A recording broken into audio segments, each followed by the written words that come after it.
Vous êtes les My bienvenus à name is ce Shubham, webinaire. Je and I'm an m'appelle Bruno associate Spire professor et je with suis Marseille, professeur-chercheur France, basé à and Marseille, working en in France, public health et je issues. travaille dans le domaine I am a de researcher la living with santé HIV, publique. and Je I am suis the chercheur IAS en matière current de treasurer. VIH et je suis Thank you all for actuellement joining us secrétaire today. de I l'IAS. will give you some Merci housekeeping rules for d'être this avec webinar. nous. Je vais partager avec vous Please quelques note that this règles webinar is with avant interpretation in d'entamer le French, webinaire. Portuguese, and Sachez Spanish. que l'interprétation You can choose simultanée est the assurée preferred vers way at the bottom l'anglais, le bar with the plus français, le icon. portugais et There are l'espagnol. also Vous live pouvez captions cliquer sur available. le globe Please terrestre keep en in bas de mind votre that there écran pour is a limited choisir le QA. canal. Et Please je vous note prie de that parler due to the lentement number et of de attendees, manière claire, all puisque participants nos are interprètes currently ne muted. sont pas des We have interprètes planned de time after l'intelligence the presentation artificielle. Nous for aurions un temps Q&A après les session. présentations Please pour send les any questions questions-réponses. that N'hésitez you may pas have for our à speakers envoyer toutes focusing on vos today's questions topics sur in le the chat Q&A box at concernant any time. ce If your sujet que nous questions allons for a aborder specific aujourd'hui. speaker, please Et indicate si their vous vous name when adressez typing à your une question. personne du You will panel, notice that mentionnez there son is a nom, s'il thumb vous up plaît. Vous symbol allez de when même someone asks a remarquer que le question in the Q&A symbole box. du If you pouce have a similar question or peut find être this question utilisé important, pour please click on this thumbs up mettre sign to l'accent help us sur certaines prioritize the questions questions. qui ont déjà été The posées dans recording le in chat. all four Ceci va nous languages permettre and de slides prioriser present certaines will be questions. available in Et IAS le Plus. contenu de ce In webinaire case you are sera having any issues with disponible sur Zoom, le site you web can de find additional IAS. guidance provided in the chat Vous box. pourrez de même Please also obtenir send plus us any Zoom d'informations related sur le questions you may chat. have there. N'hésitez pas In the à chat nous box, feel poser free to vos also let us questions know et from which n'hésitez pas country non you are plus connecting de nous and what dire time is it de for you. quel pays We love seeing some êtes-vous interaction et in the chat. quelle heure est-il chez vous. Before we move on, I would Nous aimons also like to thank our l'interaction dans donors, le chat. Gilead Je voudrais Sciences and Gilead Health. remercier nos So bailleurs de this fonds webinar pour will examine the aujourd'hui. intersection of Ce HIV and webinaire va non-communicable examiner disease, focusing on l'interaction innovative entre approaches to VIH et prevention, maladies non treatment, and transmissibles policy pour parler du integration. traitement et de You will l'intégration hear des scientific politiques updates concernées. on Vous cervical allez avoir des cancer and informations mental health, concernant le cancer du gain col insight de from complex l'utérus et perspectives, autres and pour explore practical pouvoir models for explorer des integrated modèles HIV, pratiques NCD, dans le and but CD care. de fournir des So services we will intégrés have en matière de VIH et de four great MNT. speakers today. Nous avons First, parmi nous we'll have quatre Hélène Bygrave from the UK, intervenants. Hélène Gad Bagrave Murenzi from Rwanda, de la Ethel, Grande-Bretagne, Gad Ethel Murenzi du Reda Rwanda, Nakimulu Eteralda Mbungu from Nakimulu Uganda, Mbungu and de Ives l'Ouganda Zuniga et from the Ives Philippines. Zuniga Thank you des all for Philippines. Je being vous here remercie tous today. d'être présents aujourd'hui parmi nous. So, our first presenter is Helen La Bygrave. première Helen is intervenante a est consultant for the Hélène IAS Bygrave, Differentiated qui est Delivery consultante Program auprès and du is based programme in the UK. de l'IAS. Helen will be Elle est presenting basée on en policies, Grande-Bretagne. Elle va evidence, nous and parler service des delivery politiques considerations d'épreuves for et integration. des services Since de Helen has to santé leave dans a le little cadre de cette early, we will intégration. Et have vu le a fait short qu'elle doit Q&A nous with her quitter right avant after la the fin de la presentation. séance, So nous please make allons sure to submit your questions assurer for la her séance through the questions-réponses Q&A juste box. après son intervention. Helen, N'hésitez pas à lui the poser floor vos is questions. yours. Hélène, à vous la Helen. parole. Vous avez 10 minutes. Bruno, many thanks. I hope you can all Très hear and bien, see merci my beaucoup. screen. J'espère que Thank vous you very pouvez much for the tous voir invitation to mon kind of set écran. the scene a Merci little de bit on votre our topic of the patience. day, HIV Aujourd'hui, nous allons and parler NCD de integration. I'm VIH going to et try and share with d'intégration you entre le some of the data. VIH So et les you can maladies also, when non you have a transmissibles. focus from the Nous allons service nous delivery concentrer side dans le of the cadre de conversation. cette So, intervention as I sur said, just la in the livraison des next services. couple of minutes, Mais I'm going to avant, je share with vais you some passer updates in ces the 10 last minutes year avec vous pour partager les données de l'OMS de l'année passée concernant le VIH et les MNT. Que devons-nous conserver en matière de livraison de services et comment pouvons-nous utiliser ce qui a été déjà réalisé pour l'avenir? Je vais partager avec vous rapidement certaines informations de l'Ouganda, sachant que nous avons un panéliste avec nous de l'Ouganda. Nous allons en parler dans mon intervention. L'année passée, l'OMS avait publié certaines mises à jour concernant deux recommandations liées à l'intégration de services entre le diabète et la santé mentale, comme vous pouvez le voir à l'écran. Mais j'ai voulu de même mettre l'accent sur le fait que dans les révisions systématiques, tout ce qui a été mentionné parlait bien évidemment de l'intégration des services de manière verticale au sein des cliniques du VIH. Ceci ne s'est pas vraiment concrétisé en 2025 et nous allons voir comment cela va-t-il être réalisé à la lumière de la réalité de financement actuelle. Pour ce qui est des recommandations mises à jour concernant la santé mentale, je voudrais vous résumer cette révision. Il y a eu une amélioration au niveau du VIH, au niveau de la suppression du VIH. Néanmoins, j'ai de même voulu mettre l'accent sur la prévalence des conditions de santé mentale, la dépression, l'anxiété et d'autres maladies, par exemple les personnes vivant avec le diabète. Au Rwanda, nous remarquons une grande prévalence de telles conditions. Donc, dans le cadre de cette intégration, la nécessité de dépister les maladies mentales est nécessaire en cas de maladies chroniques comme l'hypertension ou le diabète. D'autres recommandations mises à jour concernant le VIH, l'hypertension et le diabète, puisque nous avons pu collecter beaucoup d'informations depuis 2021. 19 études ont été accomplies et la majorité des études ont parlé donc de l'intégration des services pour le diabète et l'hypertension dans les cliniques de VIH. Des personnes vivant avec le diabète et l'hypertension ont été servies de même sans pour autant être des personnes vivant avec le VIH.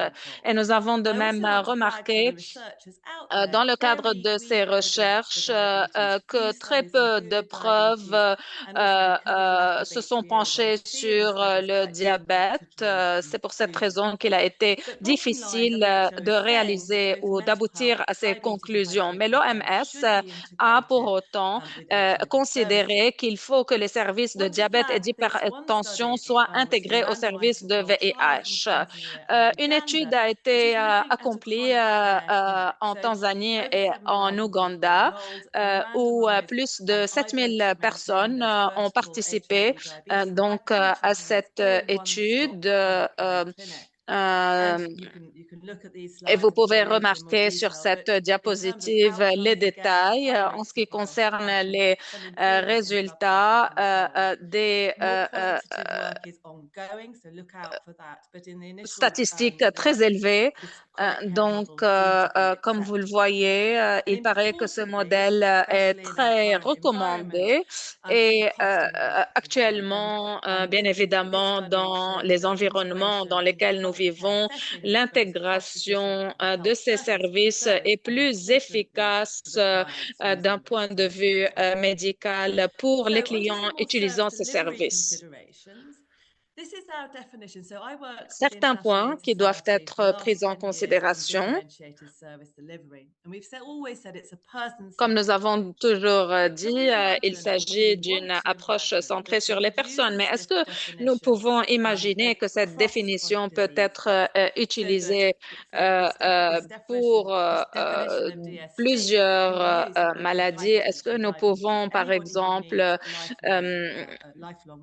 inclure les personnes vivant avec le diabète et l'hypertension dans le cadre de cette approche pour pouvoir leur assurer des services à vie.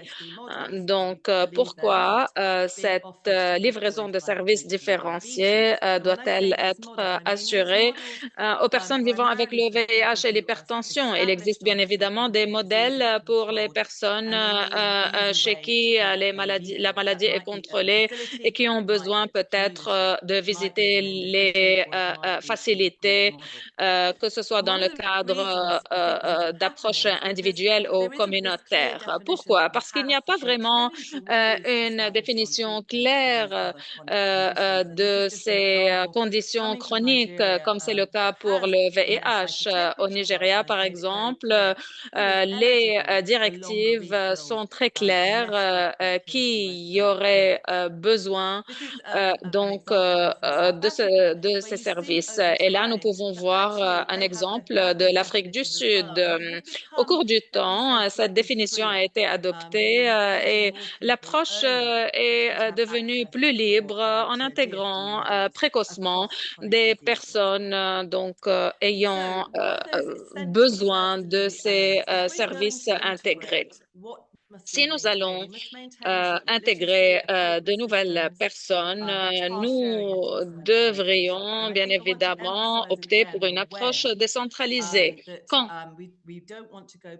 nous ne voulons pas, bien évidemment, demander aux personnes de venir de manière mensuelle. Nous avons besoin donc d'un système qui soit efficace et fonctionnel pour le VIH, le diabète et l'hypertension, ou quelle que soit la maladie qui nécessite l'accès aux médicaments à vie.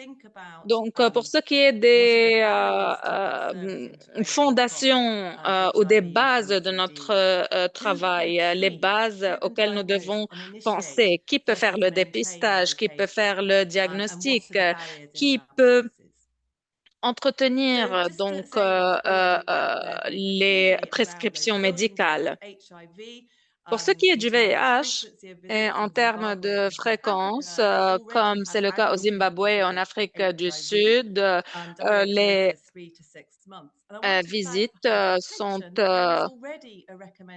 faites tous les 6 à 8 mois selon les recommandations de l'OMS. Mais est-ce que ces visites cliniques sont-elles alignées pour les personnes souffrant de comorbidité? En effet, l'approvisionnement en médicaments ne nous permet pas parfois de faire ces services différenciés. Nous pouvons prescrire les médicaments après plusieurs mois. Par exemple, faire des prescriptions pour un an, même si la distribution des médicaments se fait de manière mensuelle. En ce qui concerne le qui peut bien évidemment lancer la prescription, l'initier, la maintenir et livrer les médicaments à la lumière des recommandations de l'OMS concernant le VIH et l'hypertension, par exemple. Ici, nous mettons l'accent sur la durabilité et l'intégration. Que signifie ceci sur le terrain? À gauche, nous avons une clinique verticale pour le VIH installés dans une clinique pour les soins primaires ou dans un hôpital. Mais est-ce que ces personnes vont vraiment visiter ces cliniques? Est-ce que nous voulons mettre tout le monde dans la même queue? Est-ce que nous allons peut-être risquer quelques éléments de cette livraison de services? Donc, quel est le temps qui doit être alloué aux fournisseurs de santé pour pouvoir faire des entrevues avec des personnes souffrant de comorbidité? Et là, je voudrais vous rappeler que l'Afrique du Sud a publié des directives depuis 2023. Il ne s'agit pas, bien évidemment, d'un nouveau concept. Et l'année passée, nous avons vu certains pays répondre à ce défi. En Ouganda, par exemple, comment coordonner ceci au niveau national? Ils ont créé un comité consultatif avec des groupes de travail thématiques. Au Nigeria, euh, des évaluations pour les entités médicales a été finalisée. De même, pour ce qui est de certains pays qui commencent à introduire les services de VIH dans les cliniques pour la santé primaire. Donc, voici les questions auxquelles nous devons répondre. Que signifie la coordination de l'intégration? Et quelles sont les failles au niveau des recherches? En dehors du programme DSD, très peu de preuves existent concernant les résultats des modèles DSD lorsque nous intégrons les services avec les maladies chroniques. C'est tout ce que j'ai à ce stade. Je vous remercie de votre attention. Merci beaucoup, Hélène. Merci pour cette présentation très intéressante. Nous allons maintenant vous accorder 5 minutes pour poser vos questions à notre première intervenante. N'hésitez pas à écrire vos questions dans les dans la catégorie Q&A et non pas dans le chat, s'il vous plaît.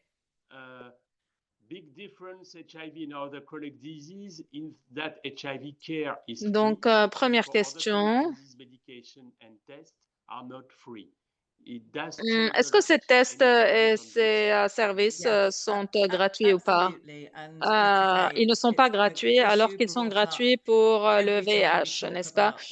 Oui, nous abordons ce point à chaque fois que nous abordons ce sujet. Je peux dire que les choses avancent dans le monde de l'hypertension et le diabète. La conversation se poursuit alors où les pays développent leurs programmes nationaux, mais bien évidemment, il s'agit d'un défi. Je ne dirais pas non. Lorsque les clients payent pour ces services de maladies non transmissibles, il va sans dire que plusieurs coûts vont être épargnés et évités lorsque nous encourageons les personnes à venir une fois tous les quelques mois au lieu de venir de manière plus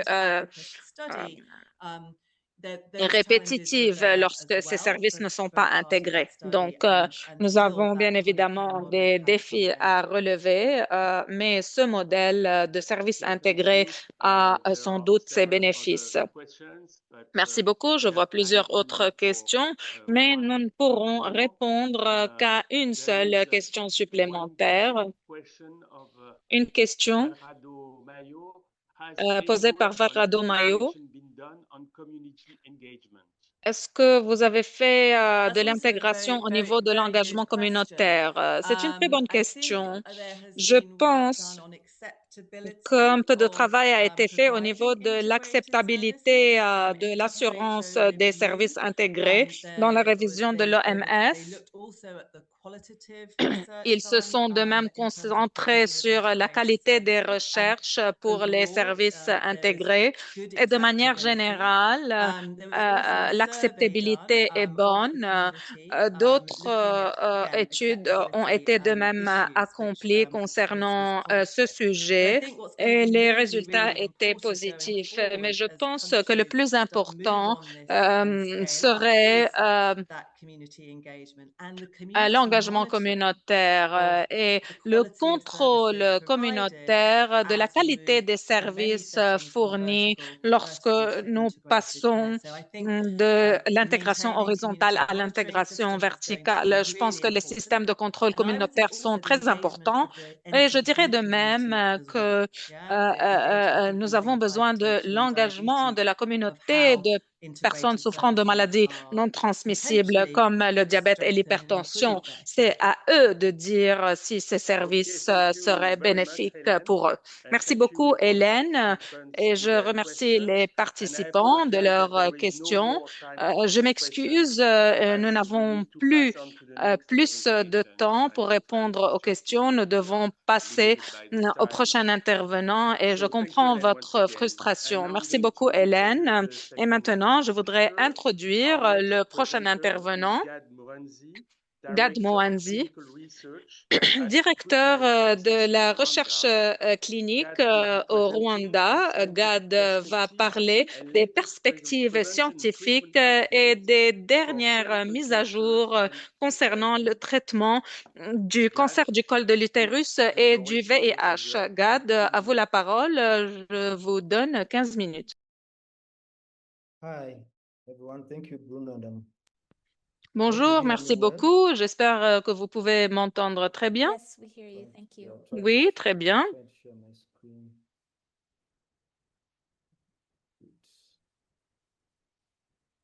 Thank you. You see my screen, I guess. It's confirmed.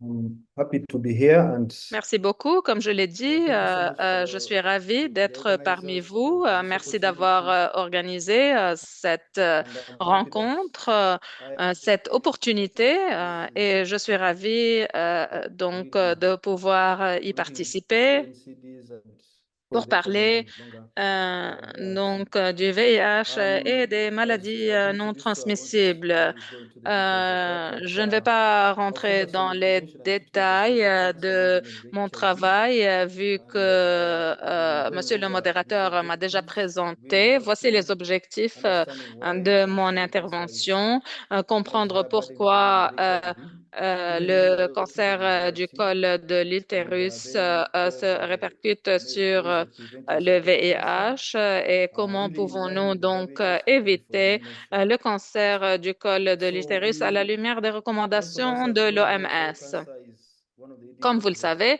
il morbidity and s'agit mortality in women's d'une low-middle-income cause countries, majeure and this is de really mortalité referred dans les globally. But when you pays look at à country-specific data, revenus it faibles, appears that et France il is second paraît among qu'il these représente countries, la and really deuxième, because of donc la poorly première ou la preventive deuxième services. cause de And cervical mortalité cancer is really in en many cases raison du high-risk manque de HPV. prévention, Almost all cervical cancer qui est as a causée baseline par stand of le recently HPV. classifying cervical cancer according to HPV Association, but really the Plusieurs great method cancers is to sont look at those HPV associés negative cancers, but à also the cancers that are l'infection caused by du high-risk HPV. HPV, Mostly HPV 16 and 18, which causes more surtout than 70% l'HPV of 16 cancers. et 18 And qui prevention causent is by primary 70% des prevention cas by the HPV de vaccine, cancer du and col de secondary prevention l'utérus. Nous by pouvons screening for precancerous prévenir lesions à and travers treating them le before vaccin du it HPV gets et stronger. le But dépistage. as we know, currently most of the Mais comme nous le savons HPV déjà, vaccines have been delivered les vaccins recently in most of the de sub-Saharan African HPV countries, and we are yet to ont see the été dividends of those présentés récemment dans les over pays time. de l'Afrique So most of the women, subsaharienne. especially women with HIV, Mais have la not majorité des benefited femmes from the vaccines, n'ont and pas pu mostly the bénéficier de benefit is ces currently vaccins. through secondary prevention, which is screening. We also Et should not c'est talk pour cette about the prenatal raison status que or nous emission devons thyroxine assurer by donc le WHO. dépistage Those are des the three cellules targets of précancéreuses. screening all Selon girls les before 16, objectifs de 21st of l'OMS August pour 2015 l'horizon years, 2030, and screening, sorry, not 90% des autism, filles de moins de screening 15 ans 70% devraient of the être women vaccinées. using the hyperpillage test, and I'll talk 70% about that in a des moment, femmes at least doivent twice at utiliser les 25, and tests de eight at haute age performance 45, au and moins then une treating 90% fois of the à women with 35 cervical ans et plus disease, tard à uterus quarante-cinq precancer, ans. and Et cancer 90% adequately. des femmes souffrant But more de intelligent, and want to put this into context, maladies au I niveau like the du commentary col de that my l'utérus, friend que ce Joel, soit le cancer ou le who précancer, doivent published it être recently, suivis tried to et put into context traités. that achieving these targets, En the effet, pregnancy targets for réaliser emission ces by 2030, objectifs d'ici doesn't mean that we 2030 shall ne signifie pas haven't moved nécessairement cancer, que sorry, but it will nous take aurions a long contrôlé time, le and this is cancer du what a lot of col de studies have l'utérus, shown, mais au to get moins to a place where our cancer will be nous eliminated. aurions He donc mentioned this effectué un four progrès cases vers per l'élimination 100,000 women. de ce So in that cancer. sense, it is Donc, important to achieve dans these ce targets by cadre, il est très 2030 for us to be important there, de réaliser ces maybe in objectifs 100 years or d'ici so, or even 2030 around 95 afin years. de So we have to understand pouvoir that. So the more éradiquer we ce delay cancer to achieve these targets, d'ici une it centaine will d'années. have an Donc, impact. And plus Chelsea showed that there will be nous aurions du addictions. retard, So plus why women with HIV? euh, Women with il HIV serait have a higher burden impossible of de cervical lutter cancer contre because ce they have a cancer. higher prevalence. Il This is a existe bien statistical statistic, évidemment une which we haute know that the prévalence de infection happens at such HPV around that time. puisque That's why the l'infection prevalence is se high among fait younger women. de manière And then it sexuelle persists. et The pregnancy is not zero, la and the femme, embryos will receive lorsqu'elle est formation of atteinte, bacteria until aurait the donc cancer, and then ce eventually the cancer. virus qui But persiste et qui women with HIV pourrait are se sixfold transformer en or higher, cancer. Les femmes vivant at least avec for cervical cancer, le even when they are well HPV treated. And we will sont look by ART, and we'll see that in a moment. But most of the studies have shown actually menacées for the six reasons I fois plus mentioned, que both d'autres because there is burden du of HIV cancer there du and also col de lack of screening l'utérus. until age 36. Donc, So yes, c'est pour cette and raison que most le guidelines include dépistage est screening women with essentiel. HIV Et la more majorité des frequently, which directives even puts the burden on the resources se and healthcare systems. concentrent sur But la also, nécessité de faire le if we dépistage don't chez really ces track women femmes with de HIV, then that manière higher burden plus will be so much than the WHO goals, and then plus we can not achieve répétitive, these goals of ce cervical qui cancer. représente So un it is important fardeau to really pour take les advantage of some of ressources the things that I like our médicales. previous speaker talking about De integration, là, that la we nécessité have already d'intégrer les established services, HIV care comme l'a system dit la where première screening women with HIV will intervenante. be easier if we use Donc, that system. il So serait integration is key. plus facile Let me de avoid this a fournir lot, ces but services de we have manière published intégrée. this in a Lancet HIV Nous last year, avons publié showing the cette interaction étude dans between le HIV Lancet and HPV, l'année both at passée, the levels of euh, prevention and how donc treating HIV is important montrant to la control prévalence HPV-related de disease and also HPV cancers. et de And the cancer, the risk for VIH. cancer actually increases Le over time. risque de And the more people cancer are on ART augmente and de 10 become fois older, the higher the en risk for cas HPV-related cancers d'atteinte among people with de HIV. HPV. So primary prevention is purely by the HPV Donc, vaccine. The pour first ce qui option is est the de la tetravalent dose, prévention, but we can catch up to 26 years and nous also catch up to pouvons 45 years bien for high-risk évidemment groups, including faire people, le women with HIV dépistage à and 35 ans et à many of 45 sexually, ans pour many inclure women who have les also femmes vivant already avec been le HIV. VIH, But this is the les hommes best ayant des approach for rapports cervical cancer sexuels avec prevention, les but it is hommes. not going to protect Donc, il s'agit d'une bonne generations of prévention, women. It mais will be more, ceci ne va it should be pas smart for future donc generations. assurer la But protection pour we les know that générations à the venir. picture Nous cannot, savons que prevention cannot la ensure pregnancy by screening. I want to talk about this because we need a study to show, and a que few nous people avons have been besoin published to deliver this d'études qui further, that montrent women with HIV are actually que les femmes benefiting from the vaccine vivant avec le as they age VIH because of ne loss of bénéficient immune pas dysregulation and du other factors, vaccin and that they are less en protected. raison de leur So that means that dérégulation as we are moving from hormonale, et ce qui three doses signifie to two doses and que now lorsque nous that this is passons going to be de one dose, deux doses it is important to know à that une, some of those il will est not be important de mettre sufficient to l'accent protect women and sur children. le fait que But we ceci know ne that pourrait if pas you don't follow être HIV suffisant. therapy, Donc, you control si vous HPV, it can utilisez also lead to cancers, mainly le cervical traitement cancer and breast cancer. antirétroviral, We have shown this a lot in donc Journal of vous Medicine pouvez 2020, voir where que, more women comme le enrolled montre on cette ART, diapositive, more les as more femmes women are actually enrolled on ART, the better euh, their HPV is controlled and the prevalence of HPV has been decreasing ayant over time. accès au This is also shown traitement by antirétroviral data we published last ont year, vu leur September, when the risque age d'atteinte adjusted for du age and HPV CD4 count, se women with lower réduire. CD4 counts Donc, actually have higher prevalences of HPV. And you can see that over comme time, vous le also HPV pouvez decreases over le age. voir, So which this also is sufficient la evidence to show prévalence that as we control diminue, HIV, ce qui we are controlling signifie que lorsque HPV nous and we are in turn contrôlons controlling le cervical cancer. VIH, nous So cervical contrôlons le prevention is HPV et cancer nous screening using contrôlons de chromosomes même based on what type of le invasive cancer we are cancer treating. du We are col treating de HPV testing. l'utérus.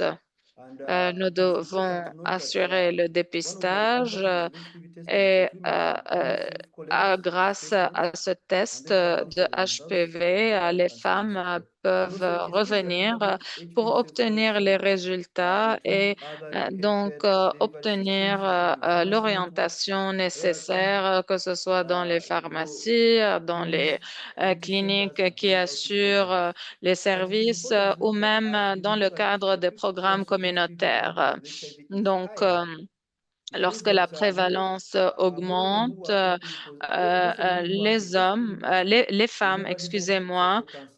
So it is better euh, to know that among those who are HPV positive, who will be at higher donc, risk. And même that's why parmi we do les trials femmes qui sont using atteintes cancer par le testing, HPV, biomarkers, including certaines HPV16 ne développeraient surveillance DNA pas le detection, cancer as du well col as de how to use l'utérus. AI Et and c'est pour cette artificial raison que nous intelligence and devons machine learning to peut-être try to utiliser give l'apprentissage à better travers la PIE, better machine, digital evaluation of cervix l'intelligence using artificielle pour automated pouvoir evaluation donc mettre and other l'accent sur methods. ces And I'm happy to évaluations. have Et je groups that serai I'm prêt part of that are donc à testing créer different des AI groupes techniques to de try and dépistage make it also to orientés have par greater advantage. l'intelligence So I'll not go artificielle. into the details of these, but we know that as you do use out of biomarkers, some of you have been Donc, je ne vais plus aller dans plus de détails, mais nous savons qu'il est important d'inclure ces biomarqueurs et d'inclure les nouvelles technologies dans le dépistage. But we also have other biomarkers using immunocytochemistry and immunohistochemistry that we can also deploy. AVE, machine learning AI, using it to visualize the cervix. L'apprentissage appuyé par la machine est également très important dans le dépistage et pourrait améliorer au fait le dépistage et le rendre plus précis. Un autre sujet sur lequel je voudrais jeter la lumière est le traitement des lésions précancéreuses. Donc, par le passé, nous avions beaucoup de défis à ce niveau-là. Aujourd'hui, le progrès technologique et le progrès au niveau des recherches, bien sûr, aide à améliorer les résultats et à dépister les lésions précancéreuses et à les traiter au bon moment. Donc, certes, il existe beaucoup de nouvelles approches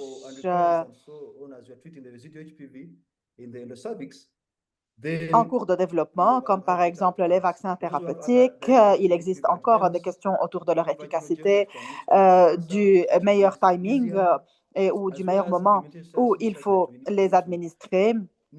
Les antiviraux qui agissent directement sur l'HPV pour traiter le précancer. Certes, il existe également de nouvelles méthodes de dépistage et je serais très content de partager avec vous une nouvelle recherche, une recherche récente qui a été publiée la semaine dernière.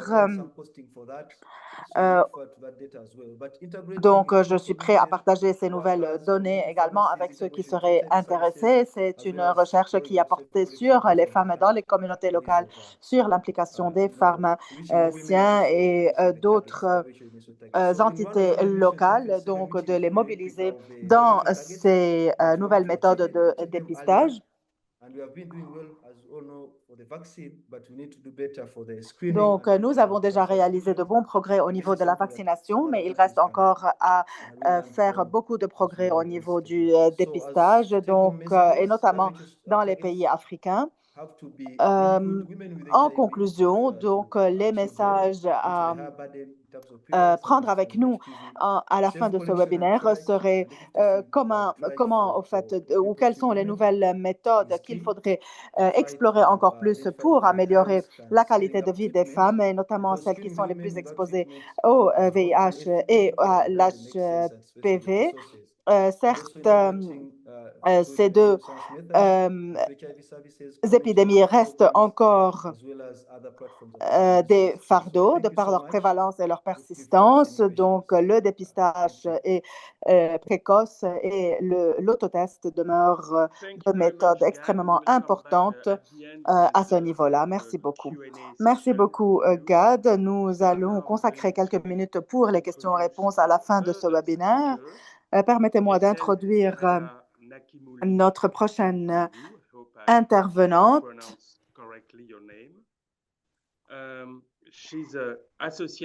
Eteldreda Nakimuli Mpugu, j'espère que j'ai bien prononcé votre nom, du Conseil des recherches médicales de l'Ouganda.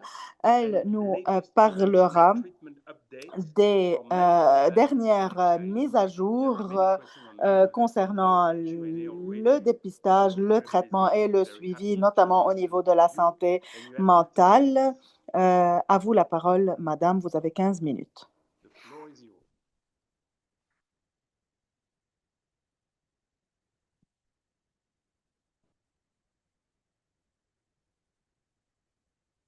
Thank you.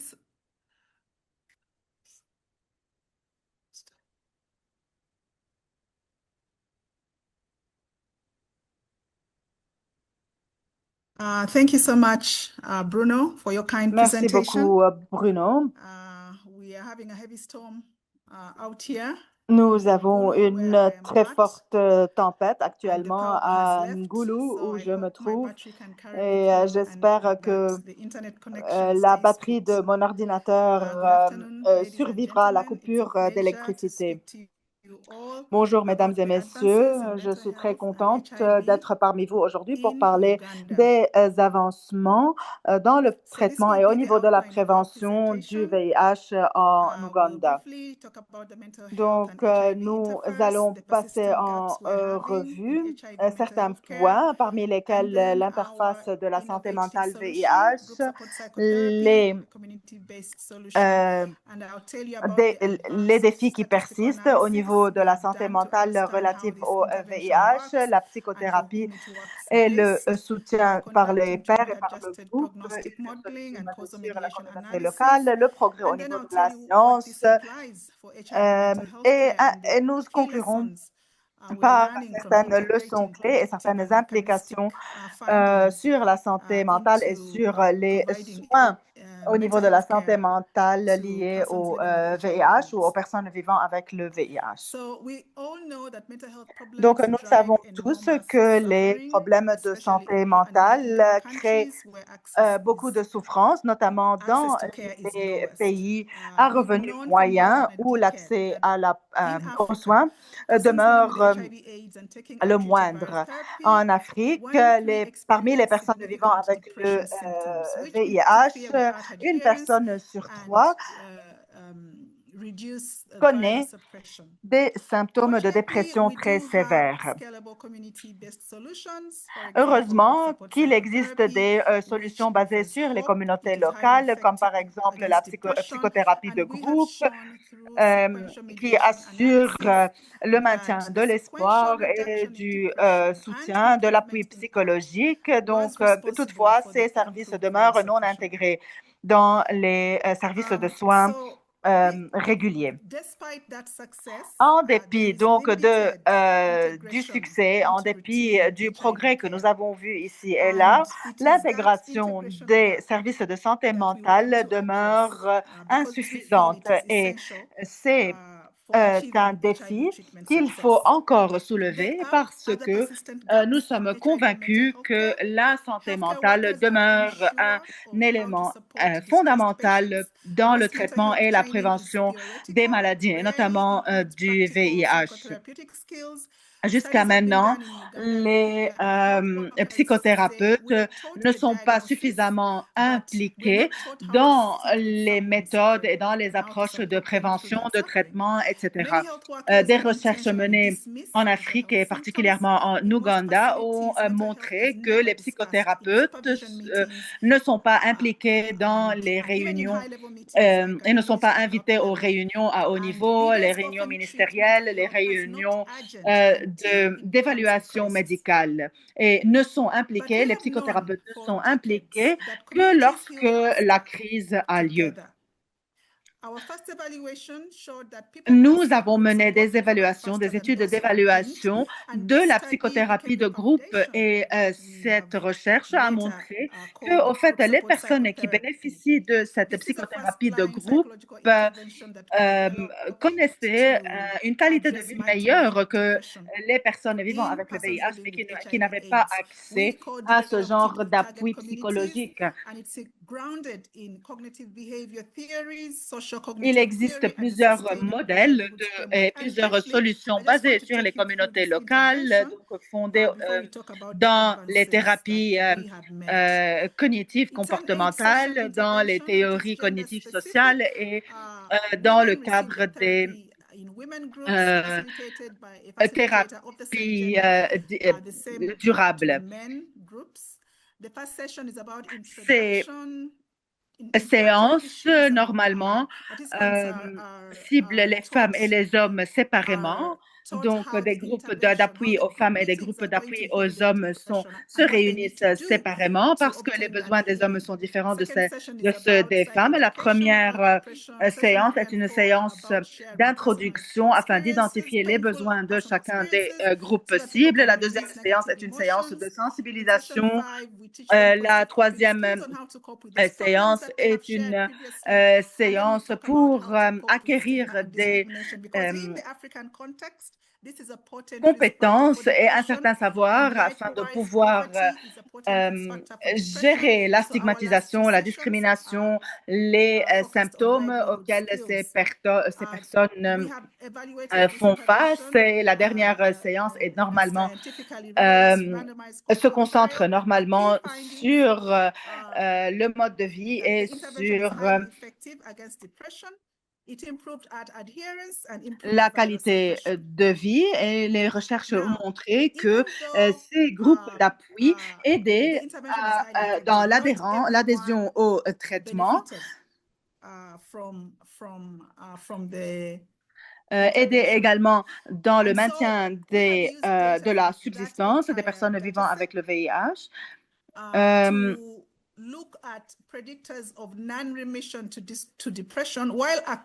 Et donc, permettait également d'éviter les dépressions sévères. Indépendamment du groupe avec lequel vous avez participé, les recherches ont montré que ces groupes-là ont aidé à éviter les dépressions allant même jusqu'à 6 mois après la dernière séance.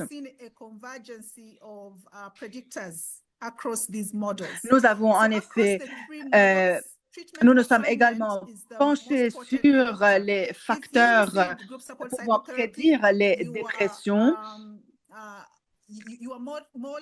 Et donc, ces recherches ont montré que les personnes ayant profité de ces séances étaient plus à l'abri de la dépression. Donc, les personnes n'ayant pas participé à ces séances-là étaient plus prônes à faire face à la dépression, même après la fin du traitement, alors que les personnes ayant participé à ces séances-là et à ces psychothérapies de groupe étaient plus prêtes à surmonter les symptômes de dépression. Toutefois, les personnes qui vivaient dans des circonstances sociales et économiques difficiles, certes, étaient exposées à d'autres risques. Donc, ces personnes-là avaient plus de difficultés à surmonter les symptômes de la dépression, alors que les personnes qui menaient une meilleure qualité de vie étaient plus prêtes, bien sûr, à surmonter et à même éviter les symptômes de dépression sévères. Ces personnes-là, bien sûr, les circonstances de vie affectaient également la capacité de discernement, la résilience individuelle. Différents modèles, certes, ont été adoptés dans ces recherches-là.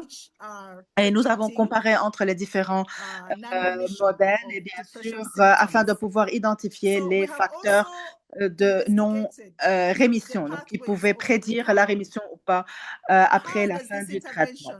Qu'est-ce que nous pouvons comprendre de ces recherches-là et de ces mécanismes-là? Comment est-ce que les personnes peuvent se remettre après la dépression?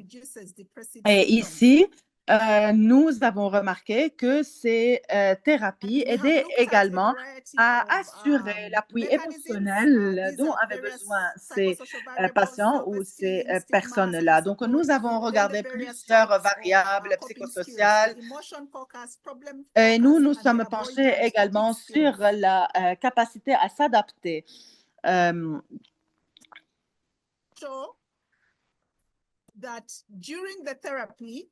Et les recherches ont montré que lors de la thérapie, le seul changement significatif était au niveau de la recherche de l'appui émotionnel.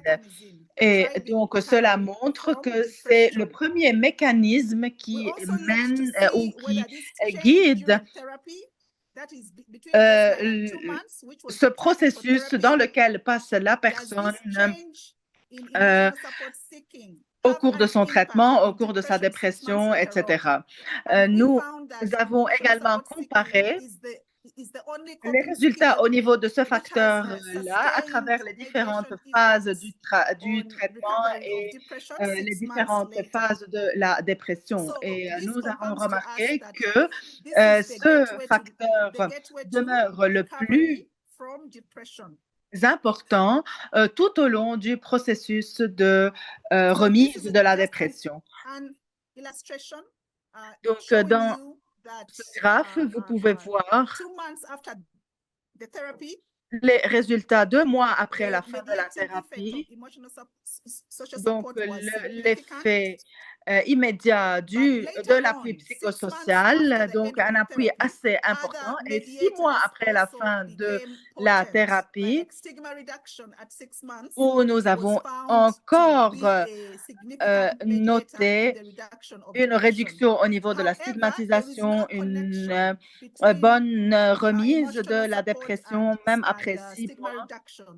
Toutefois, le facteur de recherche de l'appui émotionnel demeurait au même niveau.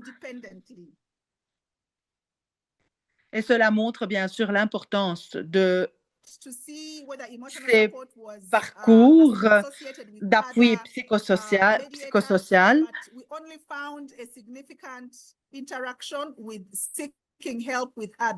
So that means that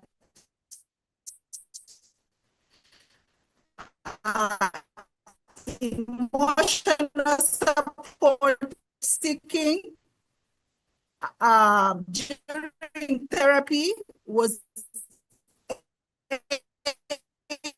able to drive people to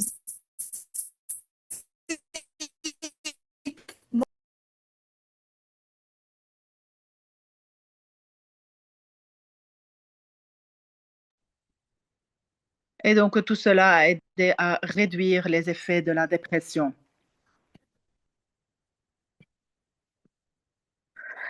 Donc, les recherches ont montré que la thérapie aidait à amortir les effets de la stigmatisation. Cet effet pourrait aller jusqu'à 12 mois. Et la réduction de la stigmatisation pousse les personnes à être plus encouragées, à travailler, à contribuer aux activités génératrices de revenus. Et bien sûr, cela a par conséquent un effet positif sur leur subsistance, sur leur qualité de vie.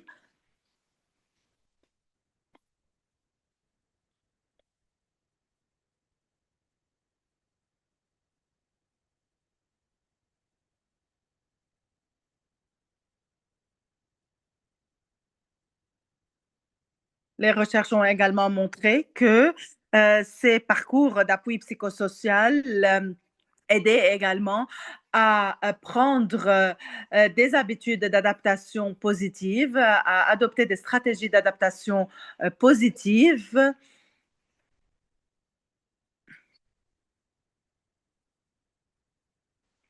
Et donc, tous ces facteurs-là, combinés, avaient un meilleur effet sur la santé mentale, sur la capacité individuelle à surmonter les symptômes de la dépression.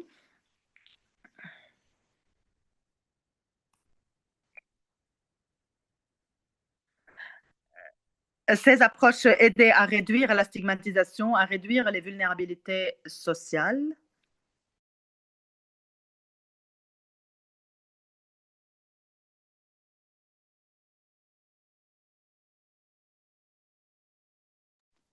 Il me semble que notre intervenante a perdu sa connexion.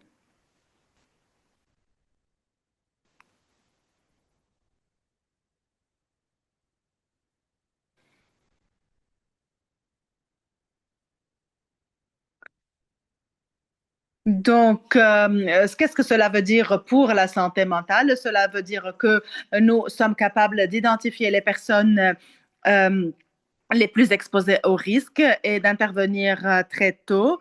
Cela veut dire que nous pouvons former les travailleurs et les fournisseurs de soins afin de réduire la stigmatisation, afin d'encourager la confiance en soi, afin d'encourager les stratégies d'adaptation positives, afin que les fournisseurs de soins puissent venir en aide aux personnes affectées. Nous essayons également de traduire cela en méthodes et approches hybrides. Donc, nous essayons de former les fournisseurs de soins à travers des formations en ligne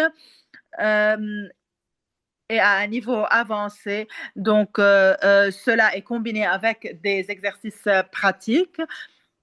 Nous avons également établi des partenariats avec des partenaires locaux comme Tasso. Donc, ces organisations ont pour rôle d'assurer les formations et d'assurer également les groupes d'appui au niveau des communautés locales. Donc, quelles sont les leçons que nous avons tirées de cela? Eh bien, la leçon principale concerne l'importance de l'intégration des différentes approches préventives et thérapeutiques, donc d'intégrer les services de soins concernant la santé mentale également avec les services de prévention et de traitement. En conclusion, la non-remise de la dépression parmi les personnes vivant avec le VIH est directement affectée par la vulnérabilité structurelle et sociale. Et donc, les recherches ont montré que l'appui émotionnel, la connectivité sociale et les stratégies d'adaptation positive aident à surmonter les effets de la dépression. Merci beaucoup de votre intervention très claire, très informative.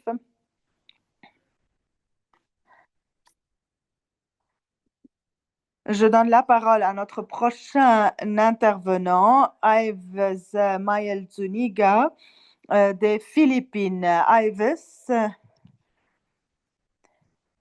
va partager des expériences vécues au niveau des communautés locales. À vous la parole, Ives, vous avez 10 minutes. Merci beaucoup, Bruno. Bonjour tout le monde. Je vous remercie de m'avoir donné l'opportunité de contribuer à ce webinaire. Je m'appelle Ivis et je vais partager avec vous certaines perspectives des communautés concernées sur les soins intégrés autour du VIH, des maladies non transmissibles et de la santé mentale. Pourquoi l'intégration est-elle importante aujourd'hui et que nous disent les communautés concernées autour de cette intégration et qu'est-ce que cela veut dire pour les politiques et pour l'action en tant que telle? Donc, en parlant de la santé globale, le VIH n'est plus une question qui est traitée en silo. Les personnes vivant avec le VIH font de plus en plus face à d'autres maladies non transmissibles comme le diabète, comme le cancer, ainsi qu'à des conditions de santé mentale également. Et les personnes concernées eh bien, expérimentent ou vivent ces différentes maladies au cours d'une même vie. Donc, ils sont concernés en même temps par différentes situations. Toutefois, les systèmes, le financement et les programmes demeurent très fragmentés.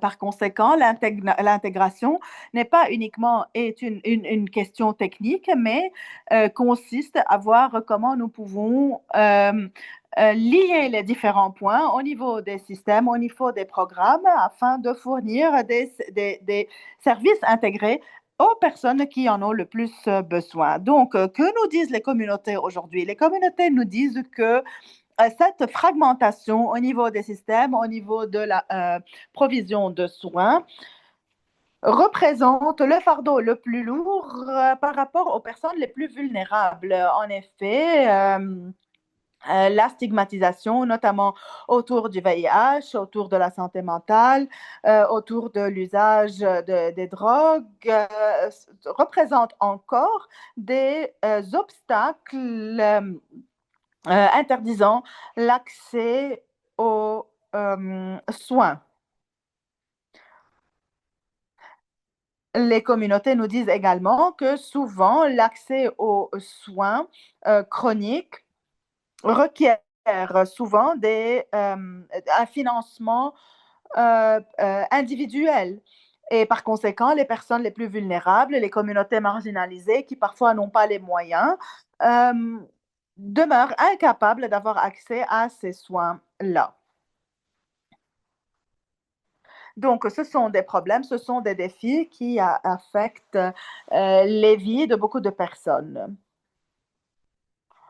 D'autre part, la bonne nouvelle est que les communautés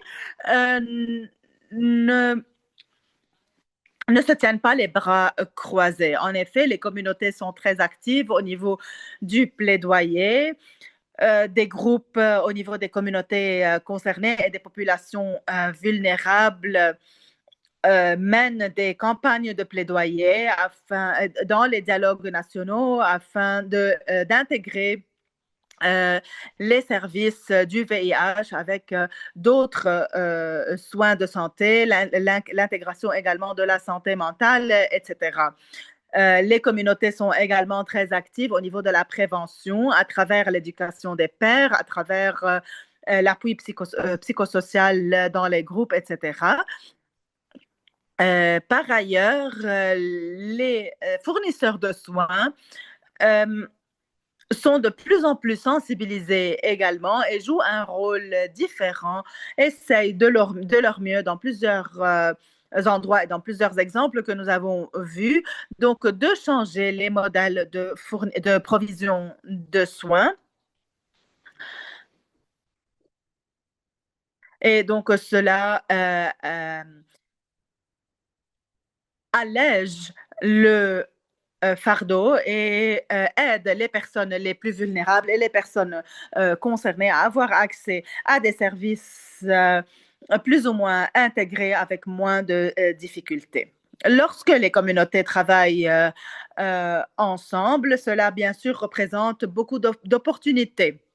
En 2025, la première réunion des Nations Unies à haut niveau a reconnu la santé mentale comme étant un élément essentiel ou fondamental de l'amélioration de la santé publique au niveau du monde.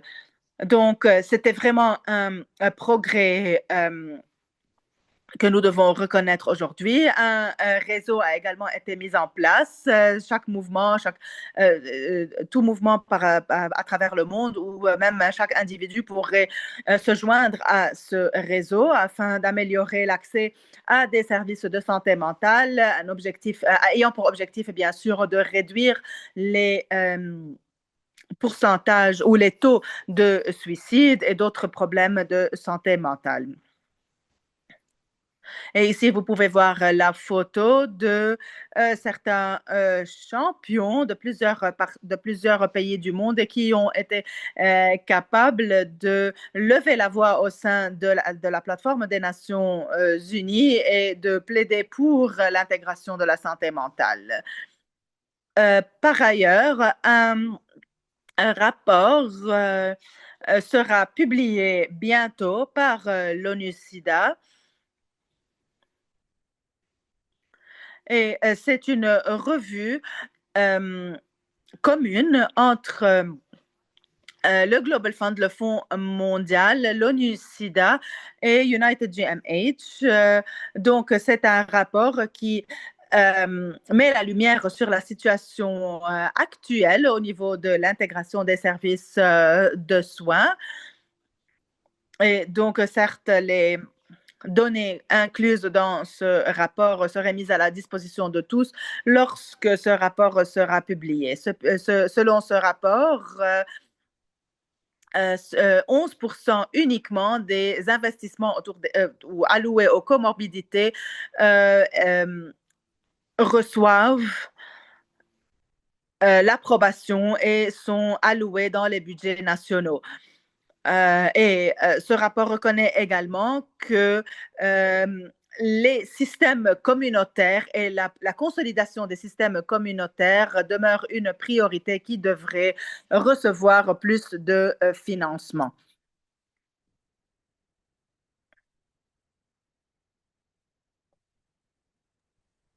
Nous avons besoin d'informations concernant la couverture, l'impact, en encourageant les communautés et en influençant les cadres d'action actuels à la lumière du cadre de travail du Fonds mondial.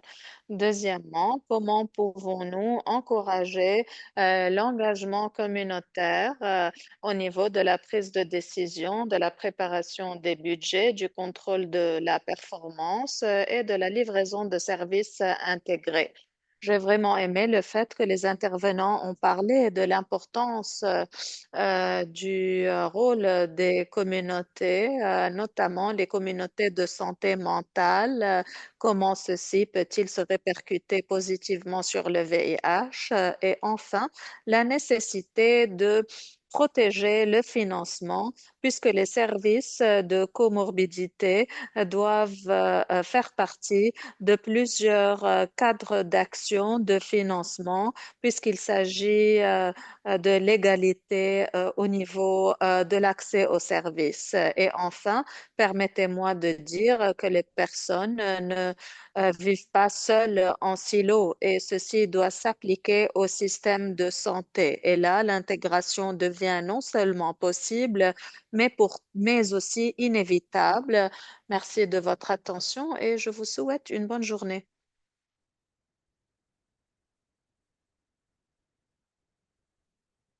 Merci beaucoup, Ives. Nous allons maintenant commencer la séance de questions-réponses. J'invite tous les intervenants à être présents maintenant pour répondre aux questions. Je vous rappelle que vous pouvez écrire vos questions dans la boîte questions-réponses que vous pouvez trouver en bas de votre écran. Merci beaucoup pour le public. Il y a beaucoup de questions. Malheureusement, nous n'allons pas pouvoir y répondre toutes. Je vais essayer de sélectionner là où je vois des pouces qui viennent appuyer certaines questions formulées.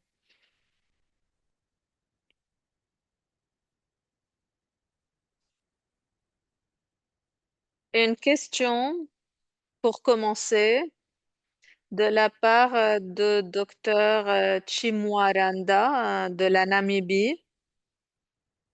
Une question un peu provocatrice. Les personnes vivant avec le VIH sont 30 millions.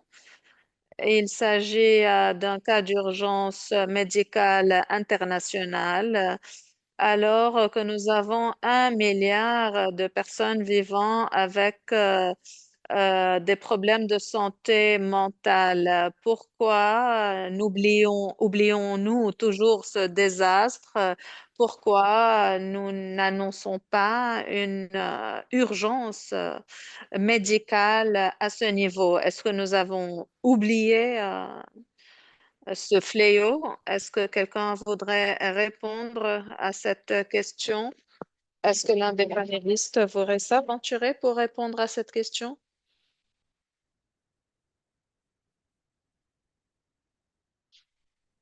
Est-ce qu'il s'agit de nombre? Est-ce que vous pouvez répéter la question, s'il vous plaît? Demande l'une des intervenantes. La question est la suivante. Il existe 1 milliard de personnes qui souffrent de problèmes de santé mentale, alors que les personnes vivant avec le VIH ne sont que 30 millions. Pourquoi déclarer une urgence pour lutter contre le VIH alors que ce n'est pas le cas pour la santé mentale et les personnes qui en souffrent? Oui, c'est une très bonne question. Euh, c'est vrai, mais la cause étant que les parties prenantes, ceux qui ont une autorité, stigmatisent les personnes souffrant de maladies mentales. Ils ne veulent pas en discuter. Et c'est cette stigmatisation qui y empêche de réaliser ses objectifs. C'est pour cette raison que nous avons 1 milliard de personnes sans déclarer une crise, alors que ce n'est pas le cas pour les 30 millions vivant avec le VIH. Bruno, je pense que nous pouvons dire de la même chose pour ce qui est du diabète et de l'hypertension. Nous avons 100 millions de personnes vivant avec le diabète. Il ne s'agit pas d'une confrontation entre maladies transmissibles et maladies non transmissibles.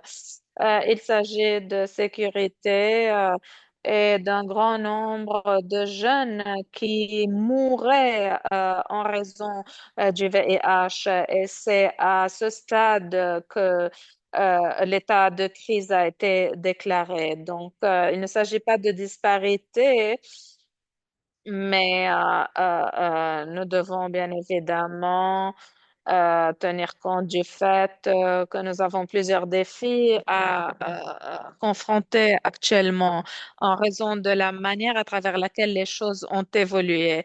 Donc, ce jeu de chiffres n'est pas viable. Nous devons nous concentrer sur les causes de mortalité et de comorbidité et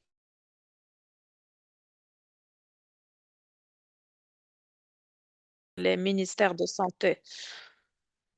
J'ai une autre question. À GAD, plusieurs personnes ont demandé que pensez-vous de la vaccination des jeunes garçons le vaccin de l'HPV, est-ce que ceci ne va-t-il pas se répercuter positivement sur le risque de cancer du col de l'utérus ou le cancer euh, euh, au niveau du pharynx et de la bouche chez toutes les communautés? Oui, c'est une très bonne question. Ces vaccins, d'habitude, sont administrés aux filles. Quel est le nombre de personnes que nous pouvons atteindre? Actuellement, le groupe le plus important est les filles. Mais je pense qu'au cours des discussions et à la lumière des politiques prises, vu que lorsque nous assurons une seule dose de vaccin euh, au niveau du HPV, bien sûr, nous pourrions peut-être assurer des doses aux garçons pour éviter les cancers pharyngaux ou anaux. Je ne suis pas sûre que ceci pourra être le cas dans les pays à revenus limités, alors qu'une dissémination forte au niveau des vaccins s'est faite dans les pays développés comme l'Australie, par exemple. D'accord, merci. J'ai une autre question qui pourrait être posée à Hélène avant de nous quitter. Une question du Burkina Faso.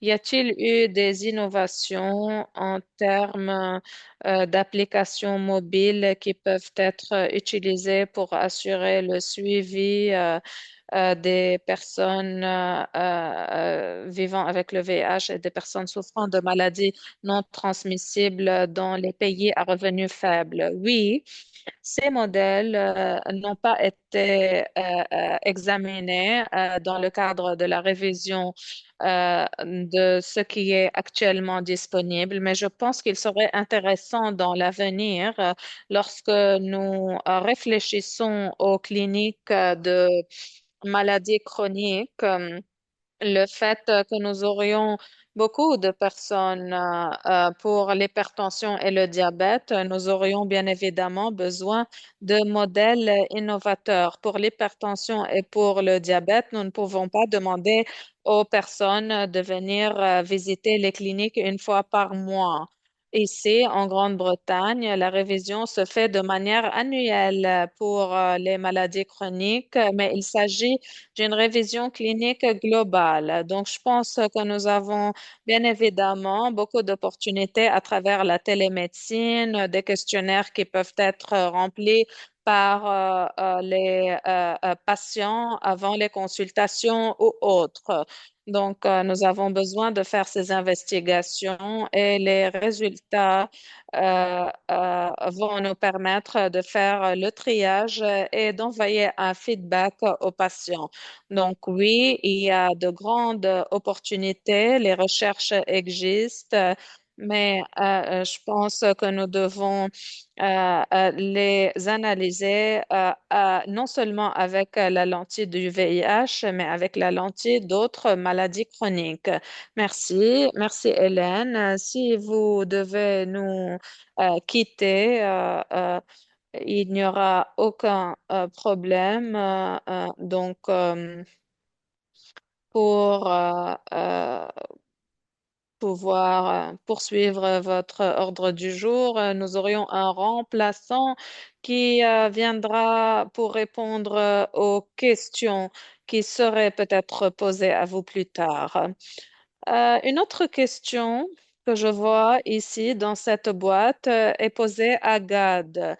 Il serait utile de savoir comment l'intégration du VIH et des services pour maladies chroniques se fait au Rwanda, que ce soit dans les cliniques ou au sein des communautés. Je parle de la capacitation des systèmes orientés par les résultats et autres. Oui, merci beaucoup. Au Rwanda, il y a eu certaines tentatives, sans pour autant parler d'interaction complète. Des programmes de dépistage sont intégrés dans le cadre des directives de dépistage et qui recommandent que les femmes vivant avec le VIH doivent être traitées, même si les lésions au niveau du col de l'utérus ne sont pas claires. Donc, les traiter immédiatement.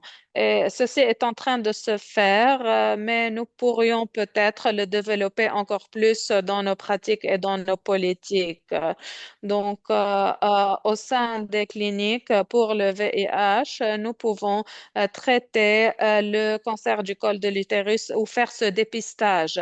Au Rwanda de même, beaucoup d'efforts sont fournis pour assurer un système d'information de santé.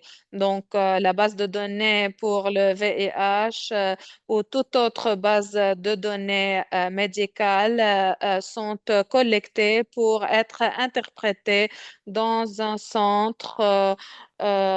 Donc, j'espère que ceci va nous permettre d'obtenir de meilleures données pour faire des politiques informées et pour pouvoir donc assurer l'intégration des services. Il reste à faire beaucoup d'efforts de la part des parties prenantes pour que le dépistage se fait à tous les niveaux. Merci. D'accord, merci beaucoup. Il y a eu quelques questions qui se sont penchés sur les interventions en matière de santé mentale. Qu'en est-il des groupes d'âge et comment tenez-vous compte de la ménopause, par exemple, et des femmes souffrant de dépression en âge de ménopause?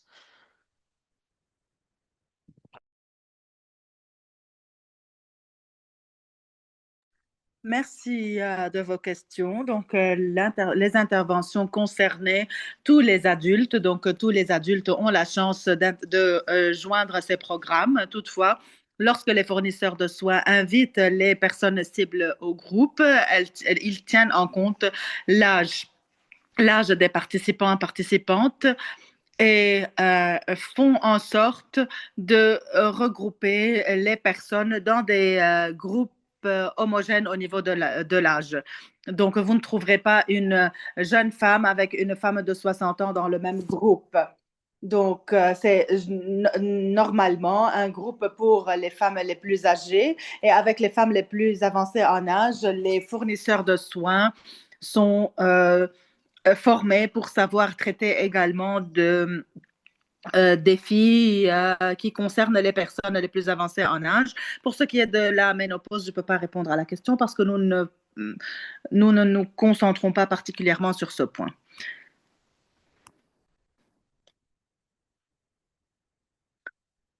J'essaie de voir s'il y a encore des questions spécifiques adressées à Ivers, mais je ne crois pas qu'il y ait des questions adressées à Ivers. Mais personnellement, j'avais une question pour vous, Ivers. Je me demandais si dans votre plaidoyer, quelle est la marge dont vous disposez pour gérer l'attention au niveau de l'intégration et des particularités de chaque groupe cible.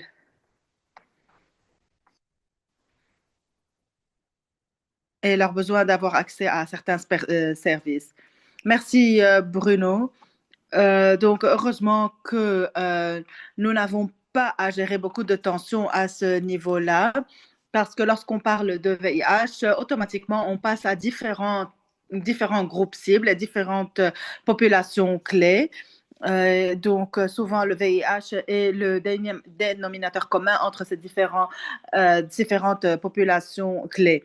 Et la santé mentale également. Donc, la santé mentale est également le dénominateur commun entre les différentes populations clés. Et Au fur et à mesure, nous avons nous avons senti que les personnes reconnaissent de mieux en mieux euh, l'importance de la santé mentale et reconnaissent que chacun d'entre nous, à un moment, pourrait se sentir vulnérable, pourrait se sentir faible. Donc, heureusement, nous n'avons pas beaucoup de tensions à gérer. D'autant plus que certains modèles au niveau régional ou au niveau national euh, fournissent des exemples de programmes réussis. Il existe aujourd'hui de plus en plus de plateformes qui offrent les services de santé mentale, des initiatives d'appui aux communautés locales, donc des initiatives qui sont financées par le gouvernement français ou d'autres entités internationales. En Zambie, à titre d'exemple, il existe une initiative qui offre des thérapies psychologiques dans le cadre d'un programme intégré. Donc, je crois qu'il existe de plus en plus de modèles et d'exemples réussis à travers l'Afrique et à travers l'Asie et partout, mais nous avons encore besoin de plus ou d'une meilleure documentation, mais ce savoir et toutes ces informations rendent le sujet plus ou mieux accepté et mieux compris au niveau des populations clés. Je vois également beaucoup de commentaires dans la case messagerie, des commentaires concernant l'absence d'accès à l'examination biologique, même pour le VIH. Donc, comment est-ce que cela est-il, comment est-ce que cela s'applique-t-il sur les maladies non transmissibles et, par exemple, lorsque les personnes vivant avec le VIH devraient payer pour leur charge virale. Je ne sais pas qui pourrait répondre à ce commentaire ou à cette question. Ellen, je ne sais pas. Malheureusement, je n'ai pas de solution prête pour ce problème. Donc, cela, bien sûr, dépend de ce qui est inclus dans les assurances de santé nationale. Je ne sais pas si mes collègues pourraient mieux répondre à cette question, mais nous savons que dans certains contextes, les coûts que les patients devraient payer de leur propre poche pourraient être exorbitants, donc les coûts des services qui ne sont pas couverts par les assurances. Cela, bien sûr, varie d'un contexte à l'autre. Cela dépend de ce qui est inclus ou pas au niveau national dans le financement de la santé publique. Je ne sais pas si mes collègues auraient une meilleure réponse à ce commentaire. Donc, le VIH a été bien financé au cours des dernières années comparé à d'autres maladies non transmissibles. Lorsque j'ai commencé à travailler sur le diabète, j'étais vraiment choquée devant le manque d'accès à l'éthylène et à d'autres traitements contre le diabète dans les contextes dans lesquels je travaillais.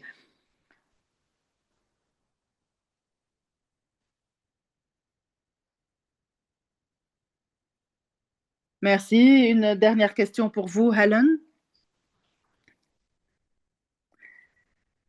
À votre avis, est-ce que réduire les visites cliniques à une visite par an pourrait améliorer les résultats sanitaires?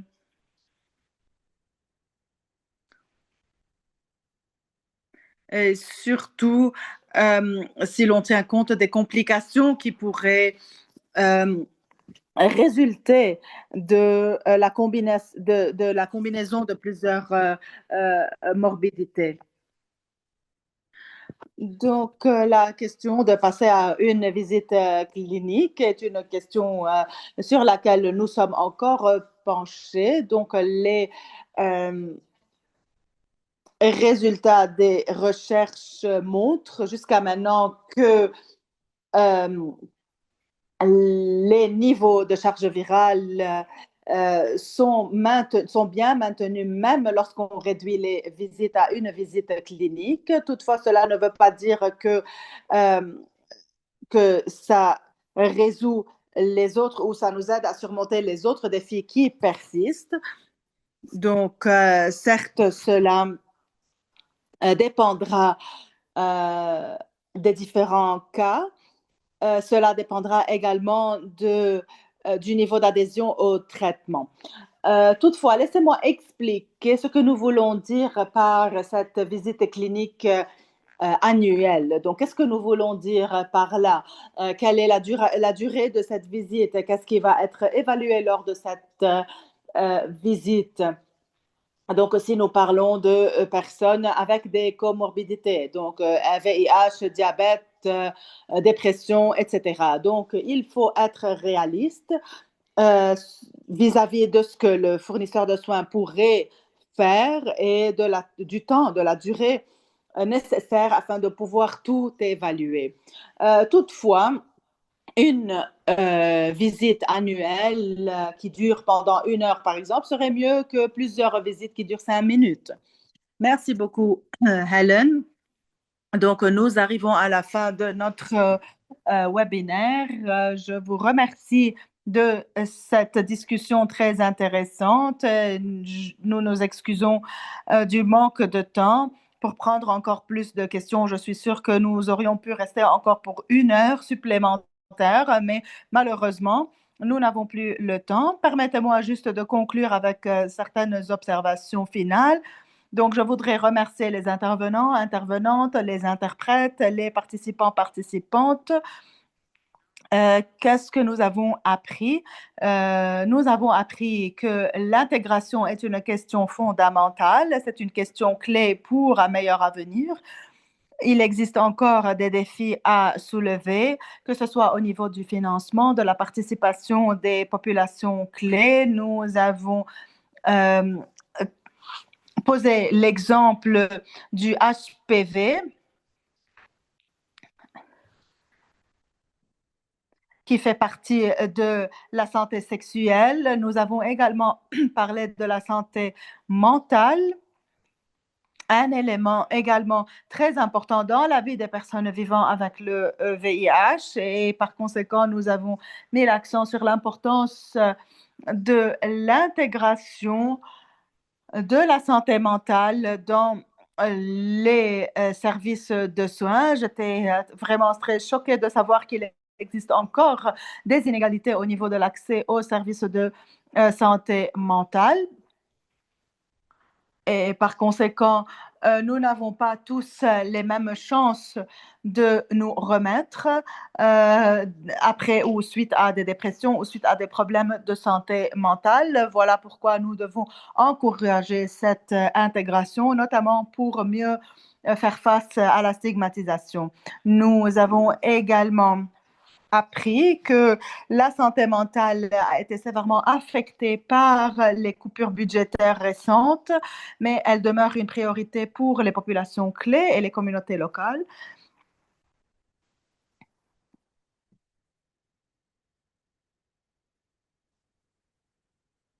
Et nous devons reconnaître le rôle fondamental des services communautaires qui, malheureusement, sont aujourd'hui insuffisamment financés. Donc, tout le monde en parle, mais personne ne veut les financer. Avant de conclure, permettez-moi de vous rappeler que les applications pour le programme Mark Weinberg Fellowship sont ouvertes jusqu'au 23 février à minuit. C'est un programme qui aide à promouvoir l'accès aux services de VIH de haute qualité, adoptant une approche centrée sur le patient. C'est un programme qui assure un suivi de 2 années aux cliniciens afin qu'ils développent leurs compétences de recherche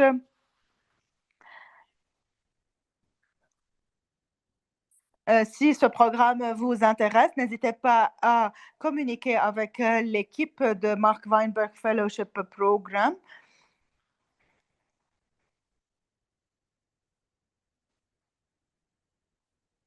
On vous demandera de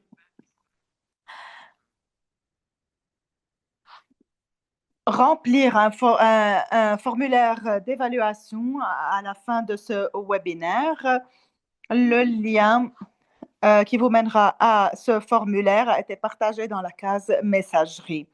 Encore une fois, je vous remercie de votre participation à ce webinaire. Nous allons télécharger les enregistrements sur le site web de l'IAS très bientôt. Merci et bonne fin de journée.